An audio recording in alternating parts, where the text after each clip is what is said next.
So, hello, this is Blue Star, defender of Seaquestria, and this is my next Seaquestria Best Panel, the Ponies and Villains of Maretime Bay, 2024.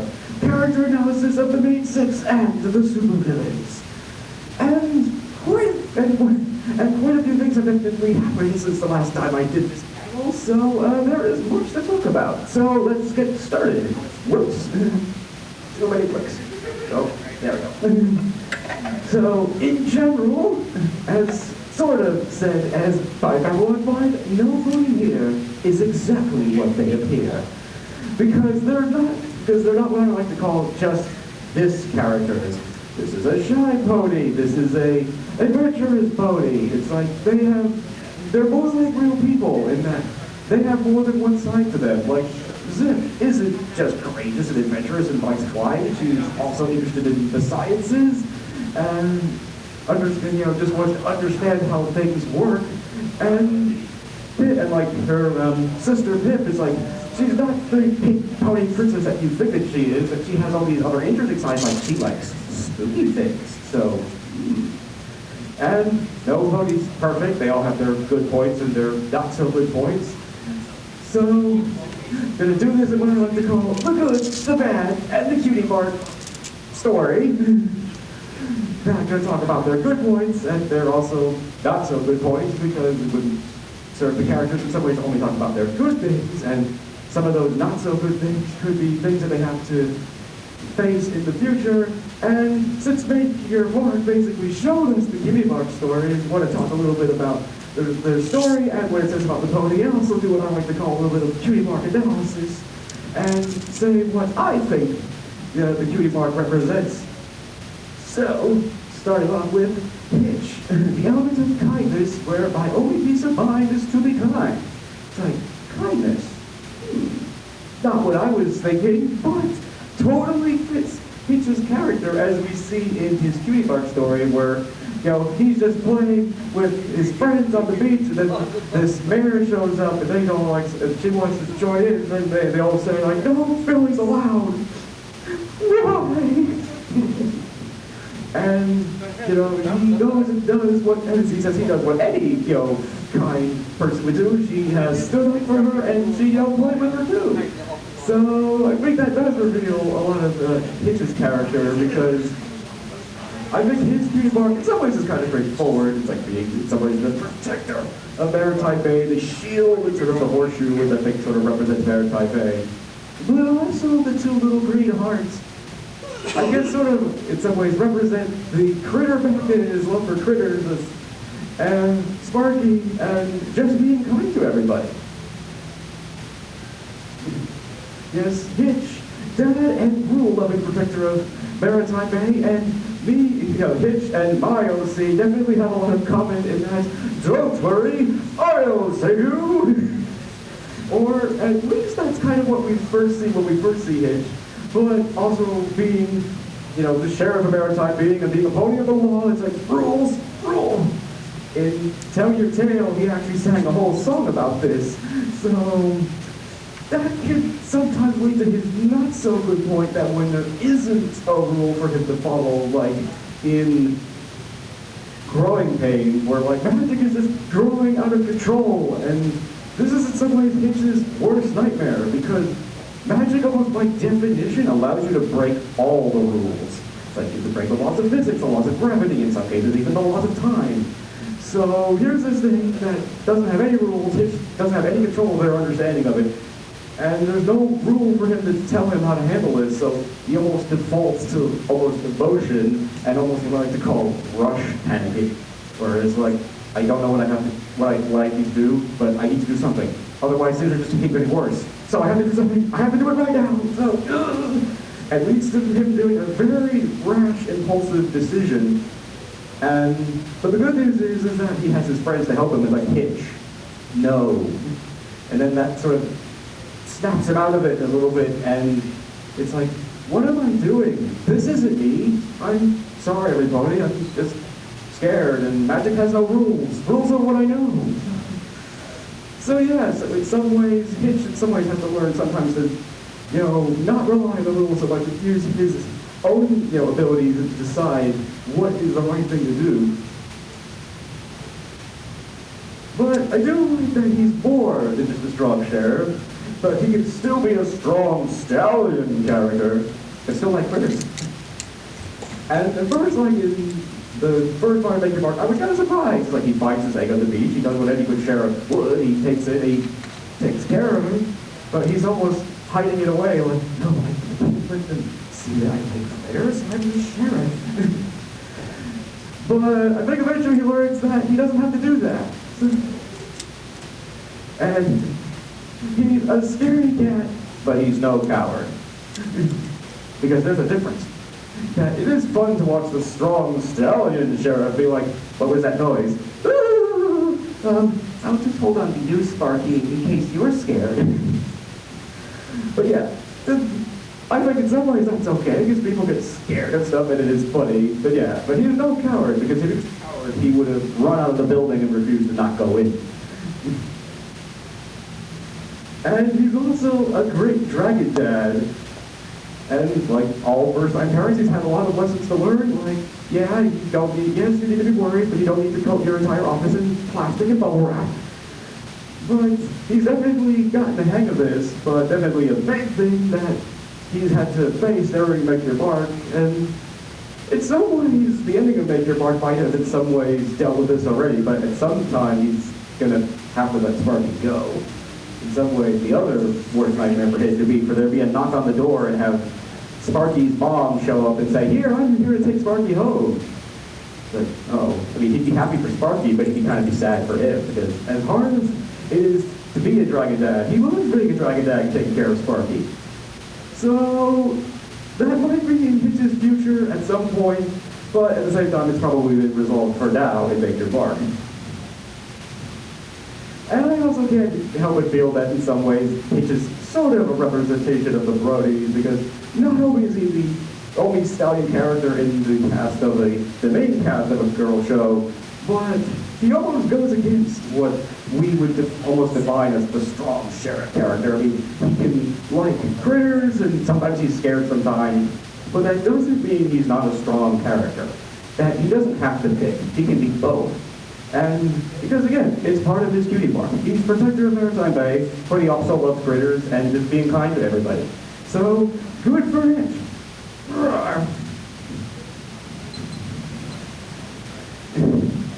Izzy, the element of creativity. It's not just junk, it just needs some love. I mean, her story was kind of straightforward in that, she found there was this big pile of junk that was laying around Bridalwood, and every pony just sort of looked down on it and just says, it's just garbage, it's worthless. But Izzy, with her amazing creativity and her ability to see potential in everything, says, it's not just junk, I can actually do something with this. And she turns it all into this lovely teapot statue. And also, this is how she got her, in some ways, her, I was going to say catchphrase, but it's like, I'm just a unicorn that loves recycling. Oh wait, unicycling? Yay! I think her cutie mark is kind of straightforward in that it's, since she's basically a crafter, she, pins, buttons, and I guess hard because she just has a really big heart. Yes, Izzy, a crafty pony of implacable joy. Yes, because she's a talented artist, crafter, and upscaler. I mean, a unicycler. Because what Izzy's actually doing is actually a thing. It's called upscaling, where you take like a beat-in-the-bowl cabinet or something, and you fix it up, you paint it, and you go and you sell it at a profit. So you take these things that people just throw away, and you make them new and better in some ways, and you can turn them into something amazing. And as a crafter myself, I love that. Yes, she's always positive, not just because she's always happy all the time, but because she can see the potential in everything and every pony. Like, yes, this pile of junk, it's like, I can take this piece and take that piece and put it together and make this. Or, what can I do with it? And as she says in an episode of Tell Your Tale, it's like second chances on her speciality. And she's definitely a little zany, but she has this lovely spiritual side where it's like her sparkle. It's so bright right now. And she also has, in some ways, untold wisdom that we see from time to time. Like in Alicorn, where she says to Sunny, it's like, you know, as an Alicorn or her pony, you inspire us all to be better ponies. That's your true power. She explains this because I carry the limitless knowledge of my unicorn ancestors. So, one of, in some ways, problem that Izzy initially has when she joins the Main Six is that I don't think she's had many friends before, because as a pony of implacable joy in a forest full of unicorns that seem to be endlessly sad, I don't think she got along too well with those other ponies. It's like, it's one said they'll watch the races, it was like, get lost, I'm trying to be sad. So, it's like we see, so she's living on the edge of the Bridlewood Forest almost by herself. So, she says in Tell Your Tale, it's like, I never lived with best friends before, because she probably never had too many friends. But the good news is that she has them now, and she's learning. So, but at the same time, she still sometimes leaps before she looks and is oblivious to everything that's going on around her, which is why I still like this image. It's like, what's wrong? You're acting like there's an evil, scary presence lurking in the shadows behind me. That's because there is, Izzy. It was nice knowing you. Oh. Yeah, it's like sometimes she'll say something or do something before she fully thinks about what could happen afterwards. Like in Tell Your Tale, she's trying to find a ring to finish off the lantern, and she's disassembling the couch while the Main Six are still sitting on it, and it falls over. But the good news is, I think Izzy is getting better with that, and is sometimes be like, oops, sorry, or like, just kidding. So I think she's working on that. And as an episode of Whirlpool Starlight, I think I got that right. Or did I get that backwards? But anyway, you know, made a prediction that her most magical creations are ahead of her. Maybe, because that prediction might have already come true with the board trot. But we shall see. But anyway, I just love Izzy. She's just so much fun. I just love her creativity and her crafting abilities, and I look forward to learning more about her and seeing her more in the future. Sunny, the elements of hope. It's like, we don't need to fight. We can work this out, everybody. Because, yeah, I mean, I actually really liked Sunny's Cutie Marks story, because from a young age, it just shows that she just wanted to help. I mean, when most kids, you know, set a lemonade stand, it's usually to fill their piggy bank so they can go and find something else. But she wants to sell lemonade to donate to the library. That's amazing. And it also shows that, you know, she was able to help these ponies sort out their differences, because, you know, they start, you know, there's one couple left and two fillies and the two ponies are fighting over it. And it's like, it's getting to the point where it's like, you see Argyle in the background slowly like walking forward, and you're sort of like, uh-oh, I better go and resolve this, because this is getting tense. But the thing is, he didn't have to. Because, you know, she goes, she takes the cup, she divides it in two, it's like, here, you both get a cup. Sure, it's only half, but you each get some lemonade. So, and it shows that even as a filly, she was able to fix this, because she's a poor, like, what, 6-year-old kid here? You think she wouldn't be able to handle this, but she can. So, and I think this shows why she will be the Alicorn, because, you know, if she could do this when she's 6, what is she going to be able to do when she's all grown up and, you know, and with all these Alicorn powers as well? So, good for Sunny. And her Cutie Mark to me, in some ways I've never fully understood, but I think in some ways that, you know, sort of like Glowing Sparkle's Cutie Mark, the 3 stars sort of represent, instead of their friends, represent the 3 pony kinds, I guess sort of coming together, and I guess the ponytail, because they're ponies, I'm not sure, but recent episodes of Tell Your Tale could be implying there could be more to this, so we shall see. Yes. Sunny, an adorable ray of sunshine. Yes, a curious pony with so many questions, and just so adorable. It's like in this picture, it's like, I finally have your attention. Oh, it's like, I wish I could do that cute little giggle, happy or excited and stuff, because that's just so adorable. And she just wants to make the world a brighter place. Like in this episode, she first turns into an Alicorn, when it's like, I just want to help.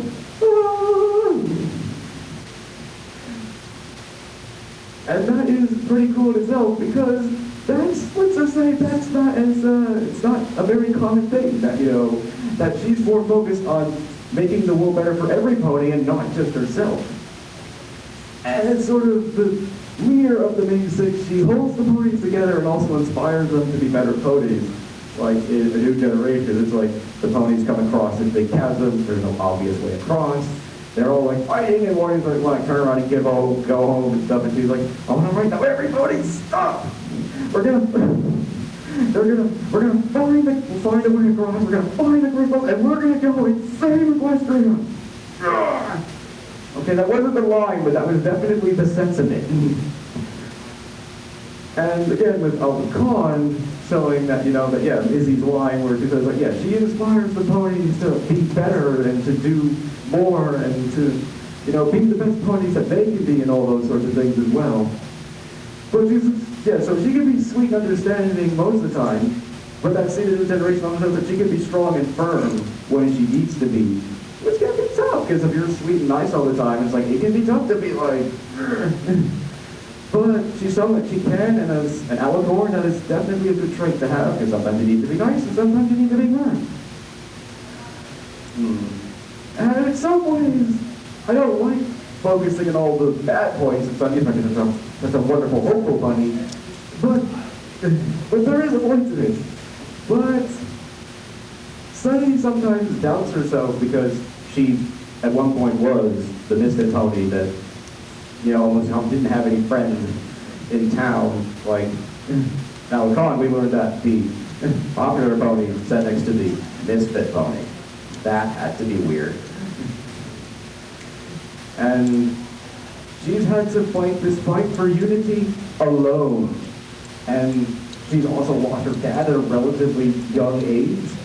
And at one point, Hitch, her white work run has to say to her, you keep doing this, I can't be your friend anymore. Ouch. So despite Sunny's outward sunny demeanor, there's some difficult things in there. But this shows why she is the alicorn of hope. That is sort of said in Babylon 5 one time, is that it would bend, waver, and crack, but in the end it would hold. And that's what Sunny's done. Through everything that Sunny's been through, she's been strong, she's been hopeful. She's had those moments where she's, like, is this fight even worth fighting anymore? Like in a new generation where it's like they put the two pieces of the crystal together, it doesn't work. And then she's like, all I've done is made things worse. But then when she realizes that, wait, there's a third crystal, there's still a chance that we could fix it, she could still be like, well, it didn't work the last time, what makes you think it'll work this way?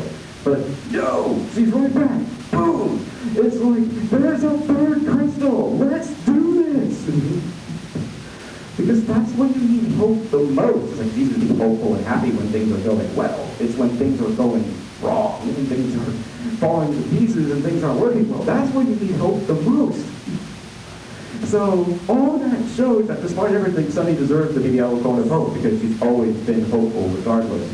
And it is good to show sometimes that these characters are not perfect. They have feelings and emotions too. They'll have those low points.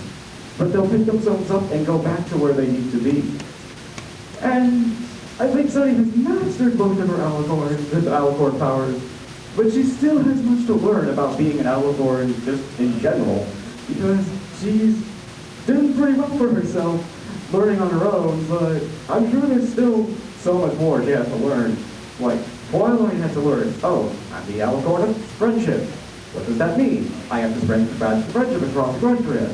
How do I do that? Oh, let's open up a school of friendship and teach all the ponies and creatures in and around Seaquestria about friendship, and maybe we'll spread the magic of friendship everywhere.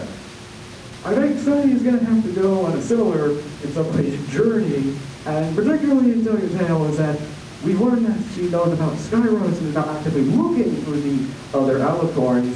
So I will certainly that her journey as an alicorn will take her to Skyros, and there she'll probably learn a whole bunch of things about being an alicorn that she probably didn't even know that she needed to learn.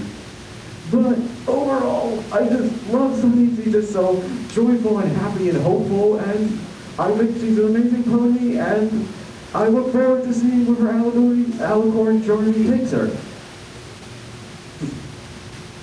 It's like the elements of courage. It's like, sure it was scary, but the math said it would work. I actually really love Zip's Cutie Marks story because it shows so many different sides of Zip. It shows that, sure, she's courageous. She tried this thing that none of the other ponies were willing to try, but it also shows her scientific/analytical side, where it's like, she isn't just a child leaping off a tall thing. And like during my reaction, I felt kind of bad. It's like, no, don't do it. So maybe because I care about you, Zip, but I don't want you to get hurt. Or maybe I was channeling Queen Haven. It's like, don't do that. But she spent all this time like working angles, doing the math, and figuring out, oh, if I do A, B, C, and D, this will actually work. But even so, it was still scary though. Sure, the math says it'll work. It doesn't guarantee that something else won't go wrong. So it still shows that she's brave and willing to try something that other ponies haven't. And it's also inspired some pony else to get their cutie mark as well. It's like Zip's cutie mark is, in some ways, kind of straightforward, but at the same time, I remember hearing it like, oh, it's like, Zip is like Rainbow Dash 2.0. It's like, well, there's some similarities, but then I saw she practically has Rainbow Dash's cutie mark. But I guess the lightning bolt kind of almost made, she described this like, this is when I got this little Wonder Bolt. So I guess sort of referencing the Wonder Bolts, flying and adventure and courage and all those sorts of things. But also the crown, because she is, after all, the first in line to be queen. So I think that's what that represents. Zip, inquisitive, courageous, and a princess of a different kind. Like, I really like Zip because she's sassy, confident, adventurous, and inquisitive. She wants to understand things just for the sake of understanding them. It's like, again, Twilight would be so proud. But yet, sometimes she can be unsure of herself, as we all are sometimes. Like, in some ways it's kind of, in some ways, old news, but even still, in this first chapter of Major, like, she's like, oh, I don't really fit in here. Maybe I should listen to Mom and go back to Zephyr Heights and become the princess she wants me to be. So,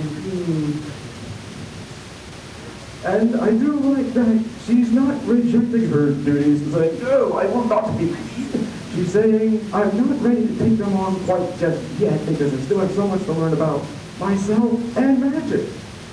And I kind of like that because, the main six are definitely not children, but they're still kind of young adults, so there's still things about themselves they don't understand yet.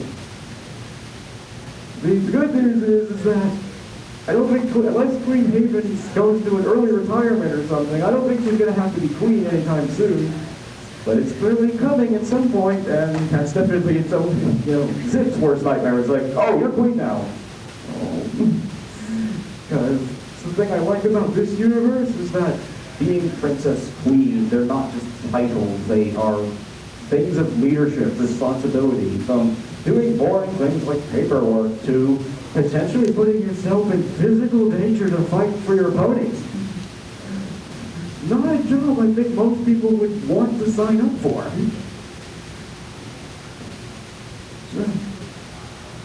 So I don't think that's going to be happening anytime soon, but it's definitely the thing that worries Zip the most, because once that happens, any chance of her pursuing her own interests and dreams is going to be over.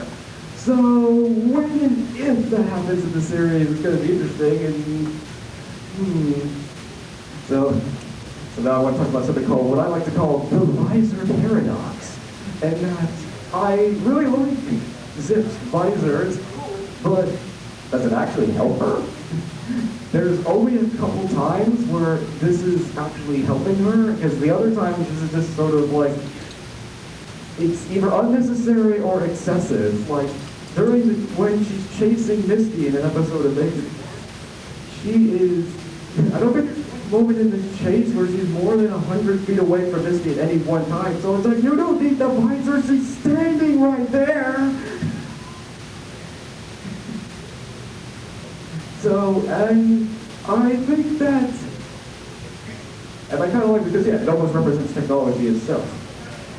And that Zip is almost always better when she's relied on her own abilities and not just on her gadgets. And this is where I think Zip is starting to get the hang of being a detective, and she's avoiding the common mistakes of being a detective. I was like, no, it was you, wasn't it? Oh, no, no, folks. Maybe I should look at some of these other clues before I do that, so... And that, yes, in some ways she's trusting her own abilities and her own instincts more and less in her gadgets. And then still, sometimes she can still get carried away, as we saw in Make Your Mark, where she's chasing Misty around town. I mean, even though it was actually Misty that did it.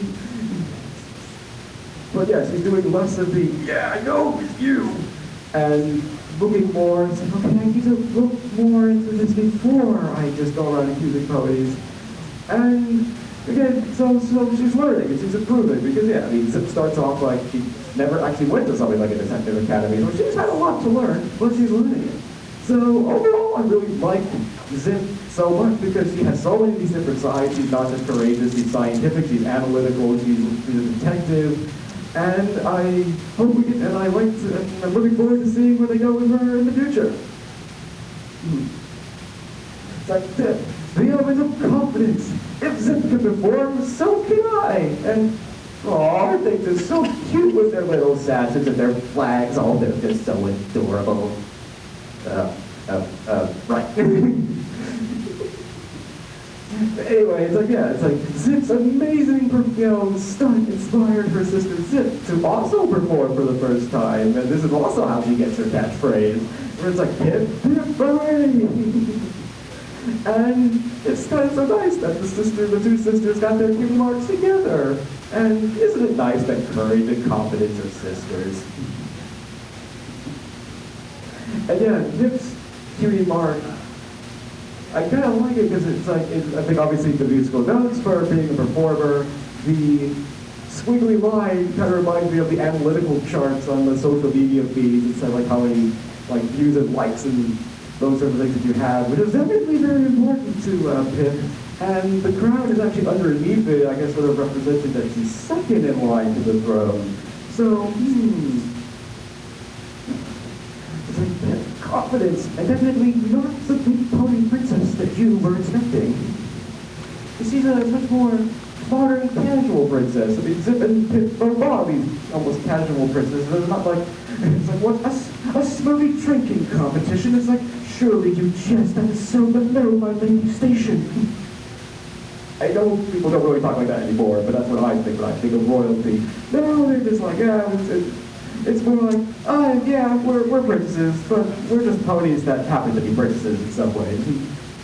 But yeah, she's definitely a serious social media star, and I think this is actually a good thing, because things have changed a lot since Friendship is Magic premiered, is the understatement. Social media has definitely changed things, in both good and bad. Like Pip that sort of represents those things, enables the series to talk about those things, and I think that's really good.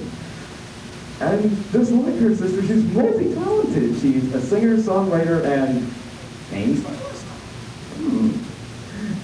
At that point, it's like, well, we just met these characters, but I did not see that coming in the slightest. But good for Pip.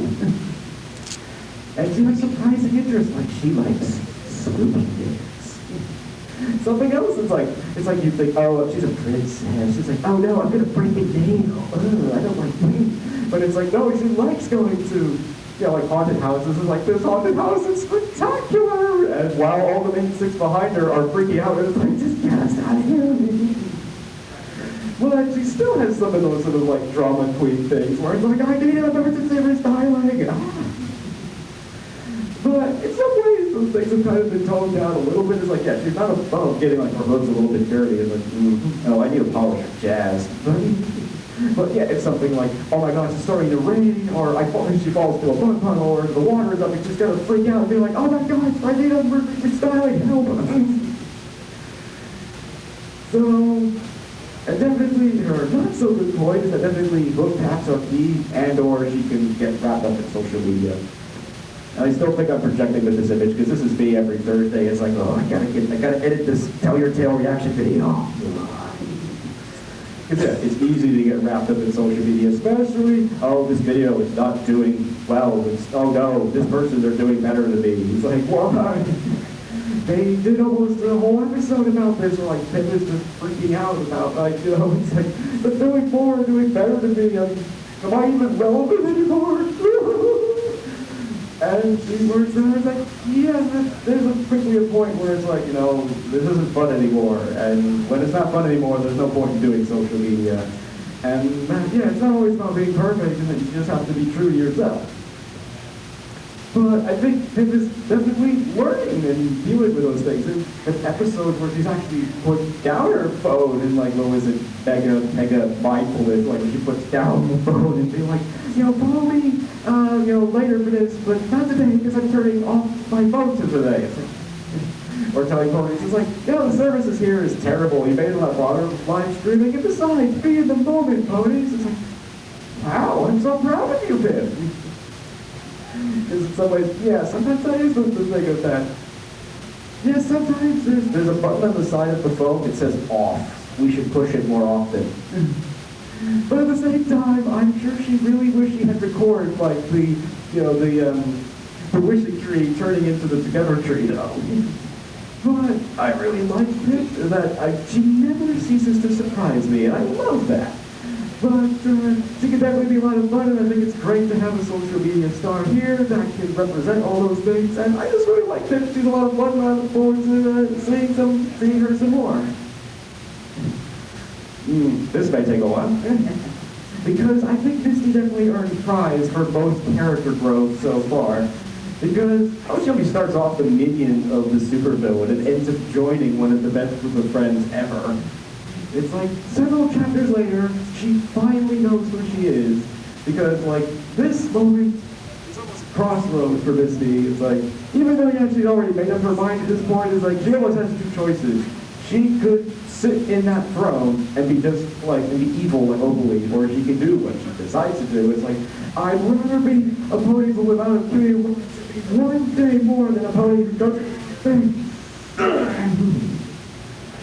Yeah, I can't help but feel like Ogilvy's punishment by here in the tower was almost a mistake. Because it enabled Misty to do the thing that she really needed to do was, and sort of a line from Attack of the Clones was, I want to go home and rethink my life. That locking her in this tower, instead of her being sad and like, oh, I failed Ogilvy, she's like, no. Ogilvy has lied to me. She says she's going to give me Cutie Mark, but she never does, even after everything I've done for her. And but age 6, they've been nothing but nice to me, and all they want to be is my friend. And at that point, she decides that she doesn't want to be what Ogilvy tells her to anymore. Because like, I don't want to take the pony's power anymore. Because, again, she's decided what is most important to her. Is it getting her Cutie Mark or being true to herself and her friends? And, again, she finally stops listening to what Ogilvy tells her to be and makes up her own mind. Which is why, in the end, she discovers that she has the ability to change. Which is why her Cutie Mark is a butterfly, and this is the amazing foresight of Cutie Marks is actually in the colors of her future mane. So, it's like Misty, the element of empathy, an empathetic pillar of quiet strength. It's like, after everything that she's been through, she can now see with empathy, because as long as I like to say, those who have the most to learn are in the end the most qualified to teach. Because they've been there. She knows what it feels like to be alone and being, you know, in this abusive relationship. And like Twilight, she was basically a loner. So she knows what it's like to be alone and not have friends. And then and she eventually becomes the princess of friendship. So Misty is quiet but strong. She proves that strength isn't just about and being forceful and all that. Sometimes strength is being quiet in a room full of people that are shouting. That's like an episode of Tell Your Tale. It's like this giant monster is coming towards her, and all of her ponies are hiding behind like rock pillars and stuff, and she's just sitting there with her mantra just saying, I may seem a little quiet, but my strength is very real. When my cutie mark comes to life, my heart makes me feel. And that actually helps her to actually empathize with the monster and see he's not just Phantom, the Furious. Or like Phantom just sad and lonely because he lives in this cave all by himself. So they learn that they don't have to defeat the monster, that they can actually befriend them, and goes to prove the old saying, the best way to destroy an enemy is to make them your friend. But at the same time, she doesn't like being the center of attention. It's like, yeah, when during the Cutie Blossom match, it's like Kip says, it's like, what, you don't like that? I think it means two things. It's like, what, you don't like being the center of attention? Because I love being the center of attention. But it's also like, oh, we didn't know that you didn't like being the center of attention. Oh, if we didn't know that, we wouldn't have, wanted you to go out in front of every pony and parade in front of them. So there were parts of me that wanted her to almost overcome that fear and do that, but no, this is all about celebrating her and her cutie mark. So it truly makes you that uncomfortable, which isn't surprising because she's shy. She's lived most of her life locked in a tower away from all the other ponies. So I can not want you to do that. So if you truly don't want to do something, then don't. The other thing is that Misty has learned to stand up for herself, and that, that's why, well, what did that say? It's like, yeah, she's no longer just letting these Opaline tell her what she should want or what she should do. She's saying, no, this isn't me, this isn't what I want to do, so I'm not going to do that. And I've always loved to think Misty, her name, kind of reminds me of a line from Babylon 5 of the Great Council, is that we are gray. We stand between the darkness and the light. And certainly at first that's kind of true, because yeah, she's choosing between the minion, being the minion of the supervillain and being a member of the Big Six. But now that may no longer be true because now she's struggling with the Big Six. But at the same time, since she has the ability to change, her future in some ways is misty. I'm saying she's got to turn back to the dark side. They could, she could do this, she could do that. So her future is misty in some ways. And I can't help but talk about Opaline briefly. Why confront Opaline? Because she doesn't have it, just like all the other ponies, she doesn't have a chance of stopping her. But as she starts off saying, it's all about, it's like, I'm not going to let you do all these horrible things to me or my friend. But the other thing that I like is that she's doing this, as sort of the new Misty. It's not just in a place of like vengeance or anger and grrr. Because yeah, there's two versions of this particular image. There's the grrr image, but there's also this one where she's confronting Opaline with empathy and almost sympathy. It's like she's expressing the way she's doing the one thing that she has never done to Opaline, is expressing exactly the way she thinks and feels about her. And yeah, some of that's angry, but there's also this empathy and almost sympathy. It's like, you were alone for so many moons, and you have all this power, but you still don't understand true friendship, because these aren't friends, they're just your minions. It's like, I actually feel really sorry for you. Wow, what a thing to say to someone who's done all these horrible things to you. But this is the true Misty. This is the empathetic, strong Misty. And sure, ties her up, throws her to the ground and takes her cutie mark. With this whole thing, it wasn't about defeating Opaline. Standing up to Opaline and not rolling over and letting Opaline do all these horrible things to her.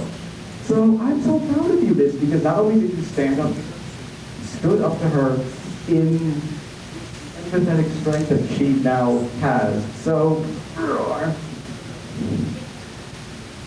I think that Misty's future in some ways is the student of magic, not a student of magic, but in some ways I don't like to use this reference, but she's almost going to be in some ways the top gun. Not because she's going to be this amazing magic, student, but because how Top Gun basically works, from my understanding, is that you send these pilots of these squadrons to Top Gun, they go back to the squadron and teach them all the things that they learned, because you just can't send everyone to Top Gun.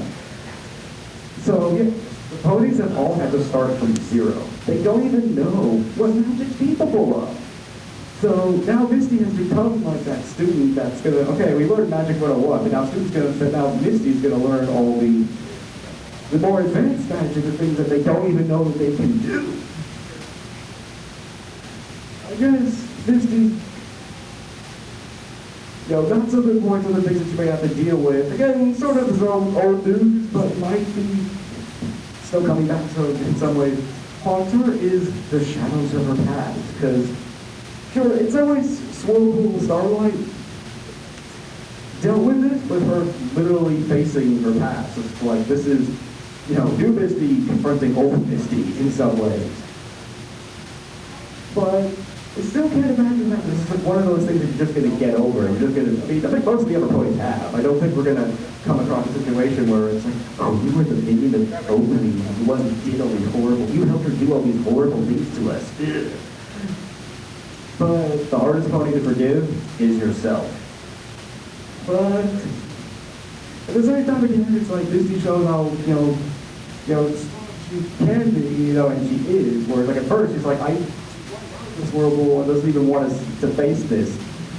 But, Violet and Izzy remind her that, every pony does bad things sometimes. It doesn't mean that you're bad. And, you're the goodest pony I know. The universe will see that. Or else. It is. And she goes back and, in some ways faces her past. And this Whirlpool Starlight with this magic voice says, Misty Twinkle, I see you as you really are. The deeds of your past are nothing compared to the wonders that await you.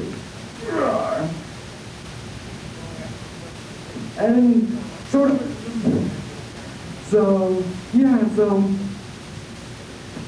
in some ways it's kind of been dealt with, but you never know, this might come back in Misty's future, but we shall see.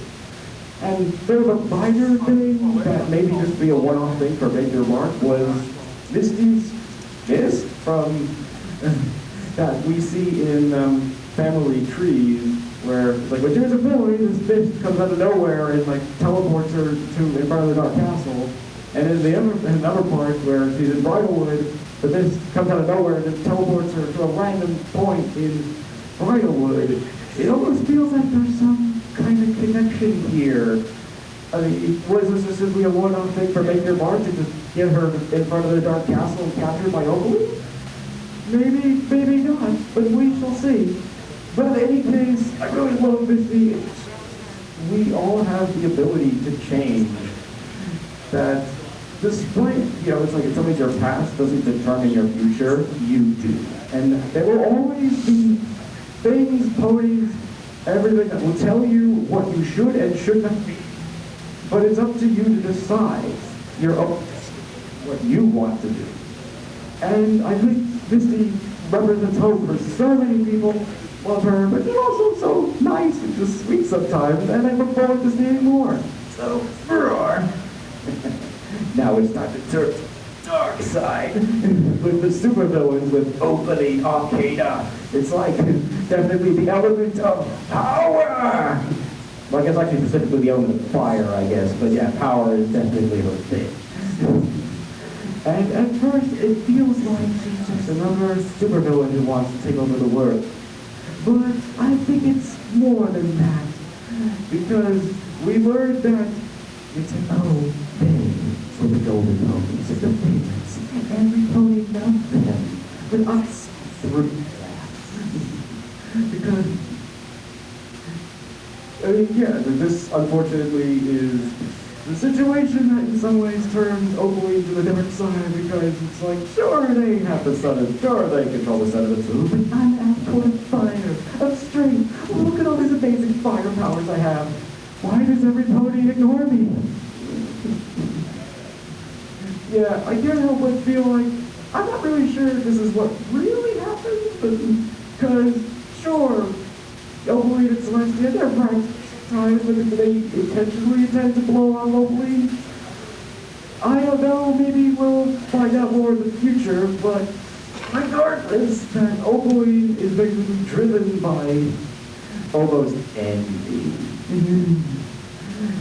That in order to show just how strong and amazing she is to get the attention and the respect that she deserves, it's like, not only will I defeat them, but I'm going to steal all magic everywhere, and they now have no choice but to respect me. Yeah, and her Cutie Mark almost is her, I think, as a fire alicorn, which almost makes her just simply power. It's almost the anti-Unity crystals in some way. I mean, it's sort of like kind of off topic slightly, but this almost proves that Celestial Luna Oaklings are all natural born alicorns. Because unless they all did some sort of traceworthy thing when they were like kids or something, you know, they were born alicorns. And also says that, well, since they're all about the same age, if Oakling's here, then Celestia and Luna are probably still here too.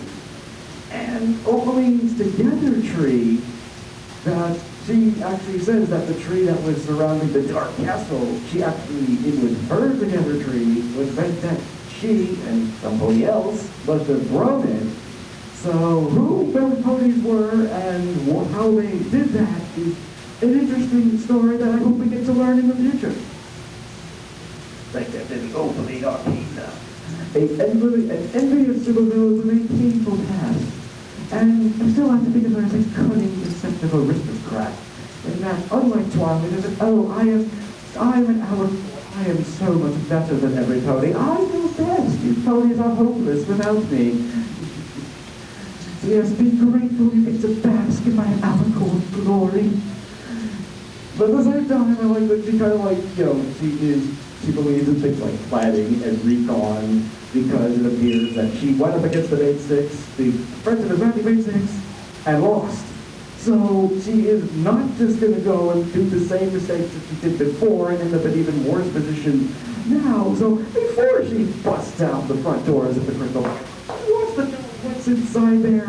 What is she going to do there? Because she doesn't want to just bust out the front door and be staring at like a room full of guards and security devices and stuff.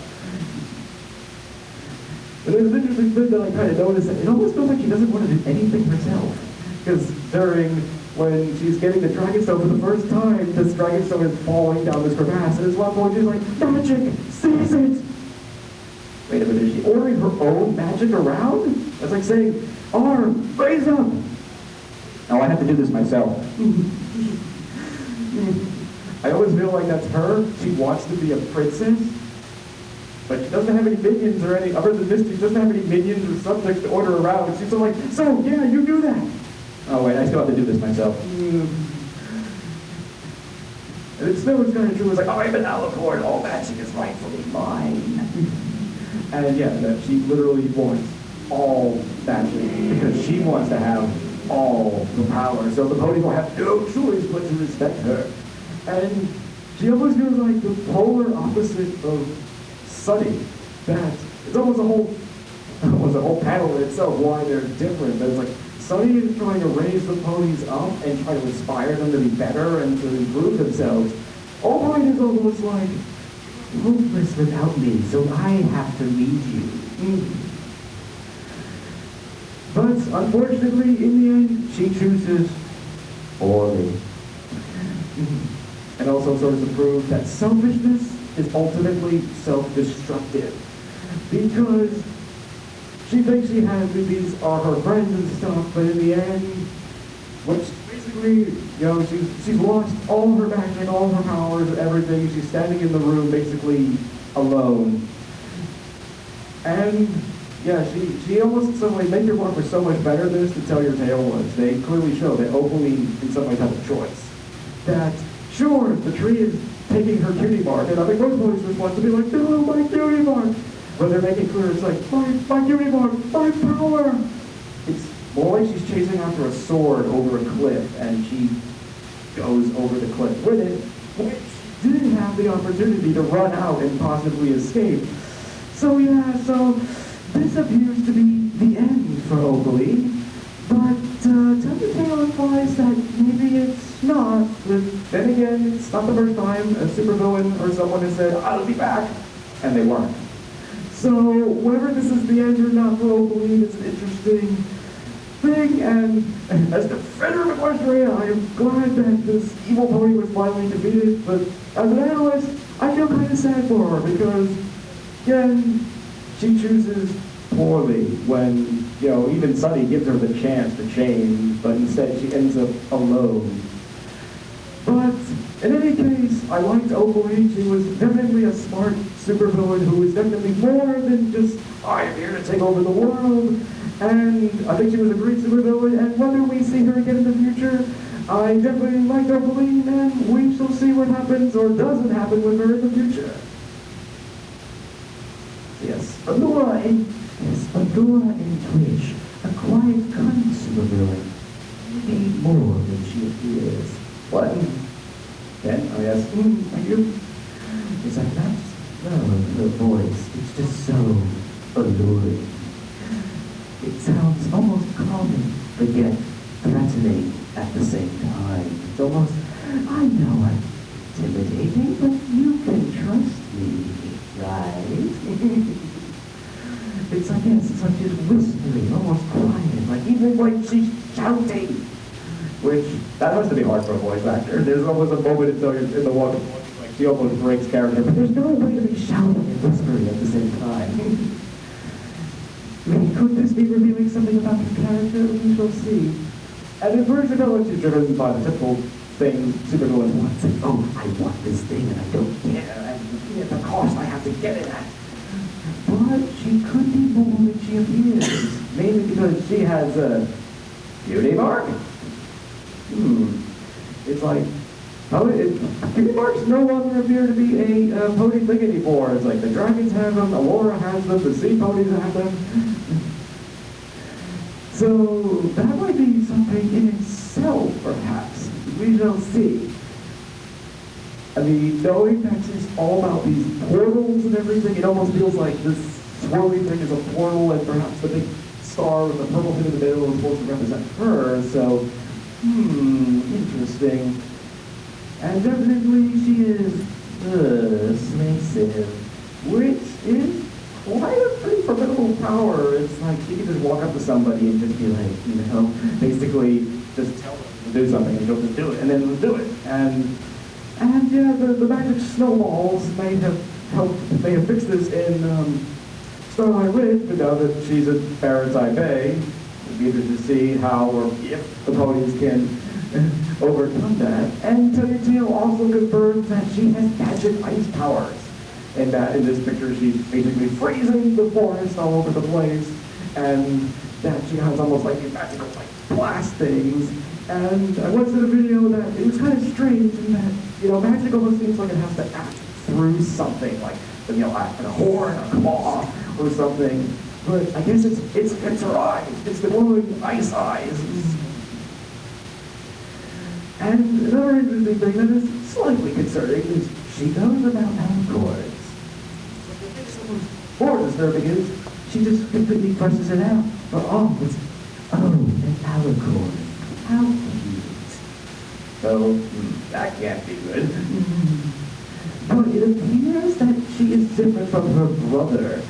Because it's like, it's only a couple lines, but it could be so revealing to her character and what's going on here. It's like, her brother is like, you fool, you had the star the whole time. Don't worry, brother, I'll get it back. Like, do you hear the difference? The brother is strong, commanding, and he's like, you fool. So she's like being like, oh, right, brother, don't worry, I'll handle it. Maybe she's a minion herself, but we shall see, because this whole thing is like, even, where is her brother? Where is he, like hiding in the forest or something?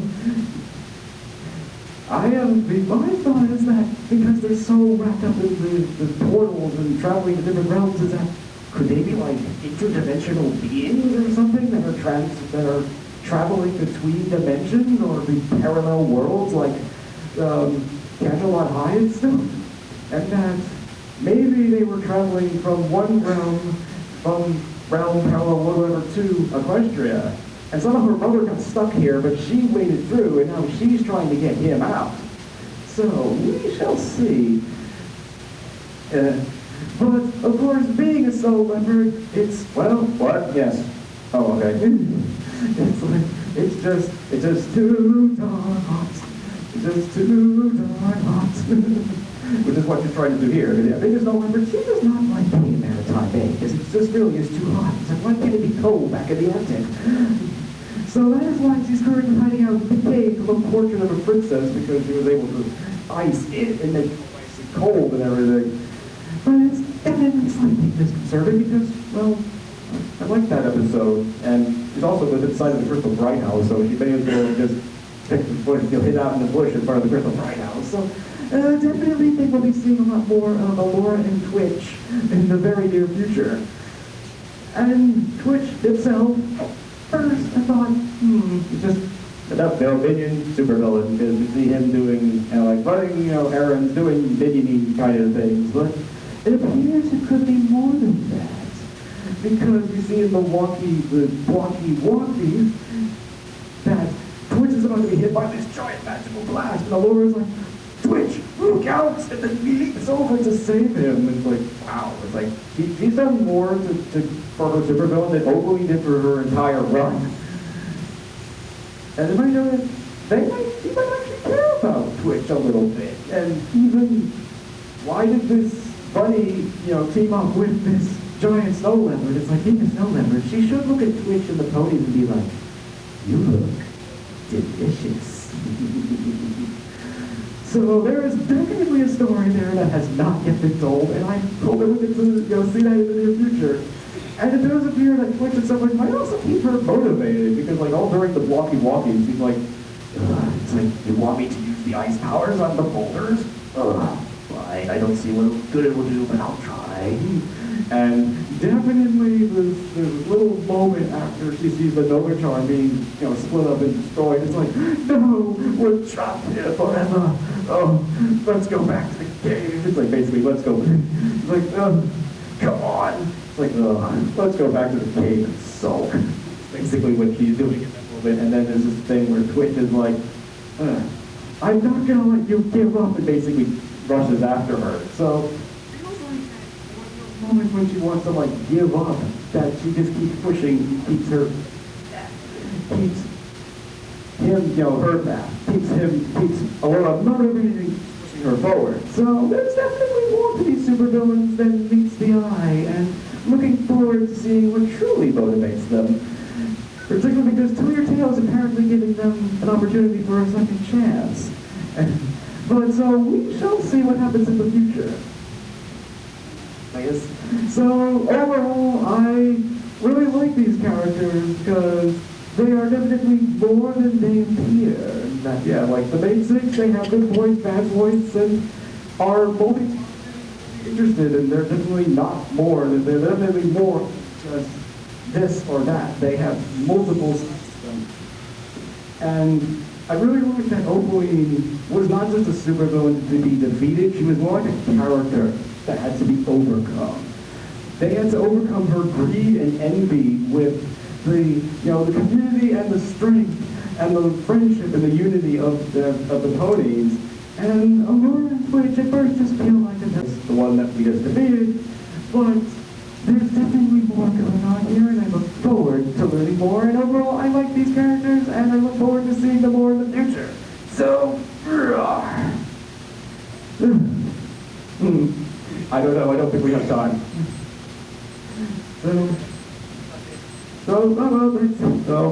So you really want to ask questions? I will be in the back, I guess. But so as always, thank you for coming and enjoy the rest of Seaquestria Fest.